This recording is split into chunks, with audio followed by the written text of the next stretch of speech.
Case and I are really fortunate in that we get to drive pretty much every new car, but we're also classic car buffs, so we also get to drive a lot of old cars. But Case, if I could only drive one car for the rest of my life, the only car that you ever need to drive, it might be this car right here.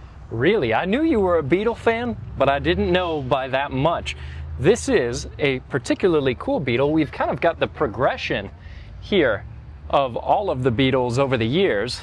Maybe not exactly all of them, but some of the major milestones, which is pretty cool. And in this lineup, this 1964 has got to be the coolest. Yeah, Type 1 Volkswagens, as they're known internally, are, in my opinion, the best all-around car maybe to ever exist. They do more things well, more affordably than pretty much any old or new car. And in this video, I'm going to show you why. But Case, I want to just start out with this car next to me here. So this is one of the cars from Volkswagen America's collection. This is a 1949 Volkswagen Beetle. So this was really early on to when Volkswagen started importing cars into the United States. Now, when these cars launched, a lot of the American public didn't know what to do with them. They were kind of these weird little foreign jobs with the engine in the wrong place that made a weird clatter and were very slow. But Volkswagen throughout the years proved themselves not only in affordability, but in design excellence, evolution, and durability with an integrated service network here in the US. And by 1968, they were outselling everybody. I mean, they were so monumentally popular. Now, I've had a couple of these cars, and you know, I'm by no means an expert. I'm just a huge enthusiast behind these cars. But like, I was talking to some real experts, and in the Denver area where Case and I are from, at one point in the late 60s, early 70s, 1 in every 7 cars was a Volkswagen. And Case, this isn't just any one. This is a really good one. Yeah, absolutely, and it's cool seeing it next to the 40s Beetle side by side, because they really did evolve and add to these cars quite a bit over the years. And Tommy and I have made a video with that blue Beetle as well, if you're interested in seeing it. Right. Oh no, Tommy. I can't quite show you the engine on this one because the bumper, I think, is a little bit in the wrong position.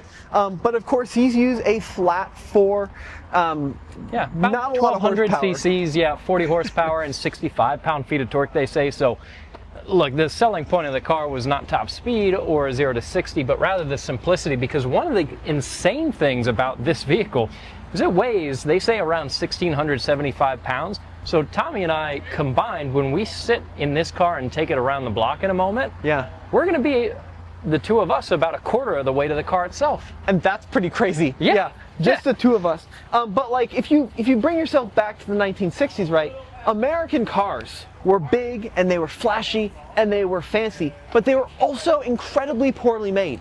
And then this little foreign car came and they proved that, like, you could have panels that would fit, and you could have an engine that would go more than 50,000 miles before a rebuild, and you could have steering that actually worked when you steered the wheel, and it didn't have to be 6,000 pounds and 28 feet long. A small, very affordable car could do that. So Case, I think we should take this car for a ride. Tommy, I think it would be a problem if we didn't. I also got to say, they really knocked it out of the park, the color combination on this. Black with the white walls on the outside, that's perfect. And stepping on the inside, I don't even know how to describe this color. It's almost it's like a salmon? Yeah, I was gonna say almost kind of a salmon color with some lighter accents. That looks fantastic. And this little shelf underneath the dash and the light steering wheel. Oh, it's so pretty. So the thing about this particular car, Case, this actually has some provenance, believe it or not. This car has been in a couple of very famous Volkswagen commercials. I think, if I recall, Volkswagen here in the US has 3 of these cars. And it's so cool that they're letting us just go for a spin. Yeah, absolutely. It's a pretty special opportunity. So Tommy and I naturally threw our hands up to go on this trip immediately. We said, yeah, send us on this event to go drive some old school Volkswagens. Tommy especially, this is your neck of the woods. This is my dream. That sound, that little lump of that little tiny 1200 cc 4-cylinder, and the responsiveness of this bottom hinged pedal. Oh, it's so cool. That is an automotive experience unlike any other. So one of the things that I love about these cars, right, is you get into a lot of American cars from the 1960s, even ones that have been really well kept, as we have Case, and they feel like a collection of parts driving down the road in loose formation. Yeah, it's true. There are a lot of 50s and 60s cars we've driven, and I just wish that they drove on average as well as they look. There's our buddy Sophion. Where's reverse gear in this thing? You push down and then you go to the left. Oh, to the left. Yep. It's next to second. Sophion's got it. Or you can drive it around. There you go. Our friend Sophion Bay from Redline Reviews. Yeah, filming an absolutely beautiful bus. Yeah, oh, for sure. But like you were saying, Case, you know, you drive a lot of 60s American cars, and they are so cool, but they drive so badly compared to how they look. It's true, they're very pretty cars, but you get behind the wheel and it can be a little disappointing depending on what your expectations are. These cars, however, I really feel like a Volkswagen from this era drives the way that it looks. It doesn't drive like a modern car by any means, but it drives as you would expect a vehicle like this to drive, best case scenario. I mean, the best way I could describe it is precise. Like, all of the controls are very delicate, right? It doesn't take any force into the steering wheel, but yet it's very responsive. The shift feeling in these cars, right? It's very delicate. Once again, one or two fingers to get it into gear. The clutch, the brakes, right? Like, you don't have to manhandle them. You can, and the cars, they actually do hold up to it. But you can just be very delicate with all your inputs, and the car responds beautifully. And you just don't get that in most cars from the 1960s.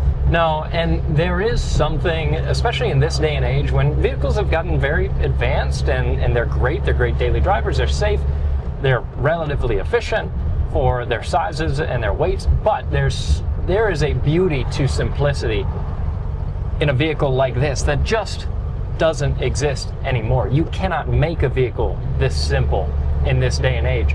So stepping back in time really makes you appreciate what these were all about. The other thing too, which I think would surprise most people, is when you hear 1200cc and you hear the horsepower number, your first impression is like, oh my god, that thing is going to be such a dog.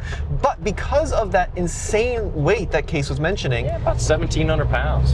I mean, like, it's not fast. No. But it's plenty adequate to get you down the road. Sure, yeah. I wouldn't want to... You absolutely could drive it cross country. It wouldn't be my ideal, but an around town car, something to go to dinner, go pick up groceries. If you had this as an enthusiast vehicle, speed bump. Good thing it's got good brakes, Case. Thank you. Yeah, you could absolutely use this on a pretty regular basis.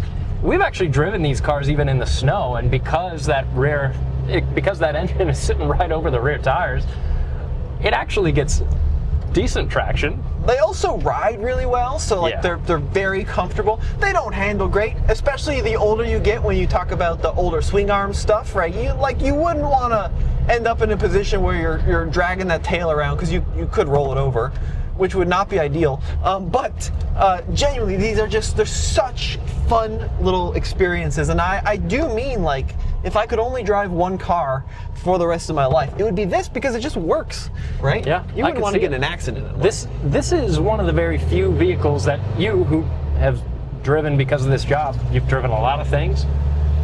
You've owned two of these. There's not many vehicles that you've repurchased. No, because there's not a lot of vehicles I want to have that experience twice.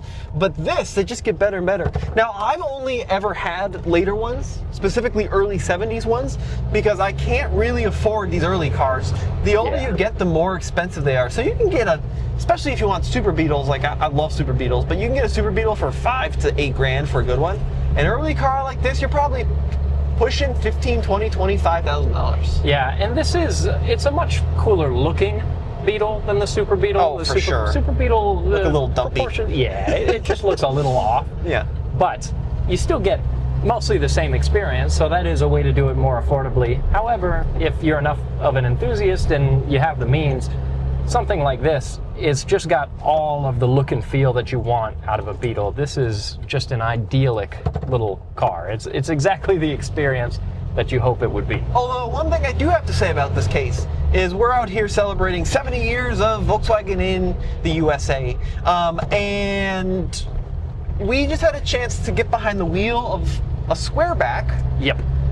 And I I kind of like that a little more, just because it's so different compared to these. Yeah, I get what you mean. You see Beetles around fairly often. There's a big community around these cars, as there has been for a long time. Understandably so, I think it's deserved. But the squarebacks are a little bit more unique, and you and I spend so much time around vehicles and car culture and even vintage cars because we run the Classics channel, that for us, something that's a little bit more out there, a little more maybe against the grain is kind of cool. So we like the squarebacks just because you don't really see people that are passionate about squarebacks as often. Yeah, as you do about these Type 1s. And I think that's neat. And also, you know, the most incredible, ideal Beetle, like what we're in right now, versus the ideal squareback that you would want to buy. Squareback is going to be less expensive. Yeah, there are very inexpensive Beetles, but if you're shopping for the one that you want, the squareback is probably going to be less. 100%. But no, I mean, this is reigniting my love. I fear I'm going to have to go home and buy another one of these at some point because they're just so good. I mean, you know, some things you have to know they're incredibly unsafe, so you wouldn't want to crash one. Yeah. And they also rust pretty quickly. But the good news is you can buy anything from Beetle for cheap. So if you need patch panels, if you need fenders or hoods or deck lids, whatever, you can get it all online, and nothing is going to break the bank. Yeah, and the parts are out there. There are the parts, the resources, the knowledge. Those things exist. There's some vintage cars that you get into, like Tommy and I both love old Mercedes, and we think they're fantastic cars. But at times, the parts and even the expertise can be pretty difficult to come by. Not so much the case with these vehicles. This is a pretty easy thing to keep on the road. Yeah, and it's unique. You know, by modern day standards, especially a nice one like this, you just don't see this shape or form factor. And even just any bug in general is getting kind of rare. Like even when I was a kid 20 years ago, you'd kind of see them all over our town in Colorado, and now you just don't. Yeah. So it's and I gotta say, Tommy, I think this really is a meet your hero situation, because it is that good. So long as your expectations match what the car is, this is absolutely a vehicle that you could get in and drive, and I really don't think you'd be disappointed by it at all. Absolutely not. Well, guys, let us know what you think in the comment section below of our kind of love of these old Volkswagens, and we'll see you in the next Classics video.